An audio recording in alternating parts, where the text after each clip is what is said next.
May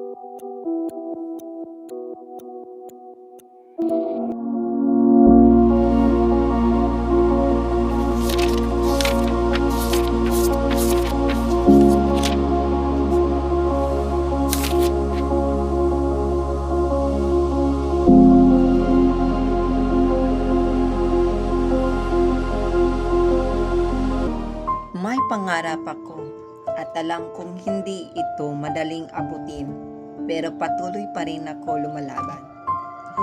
Maraming pagsubok, maraming pagkakamali at minsan mapapatanong ko, kaya ko pa? O kaya ko pa ba?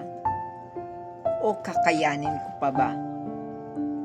Pero natutunan kong ang pagkakamali ay hindi katapusan. Ang pagkadapa ay hindi kabiguan.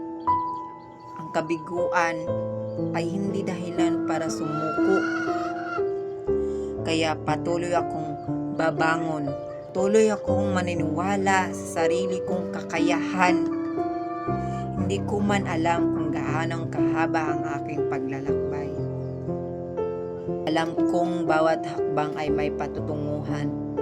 Balang araw, kapag narating ko na ang aking pangarap, wala nang atrasan pa. Salamat.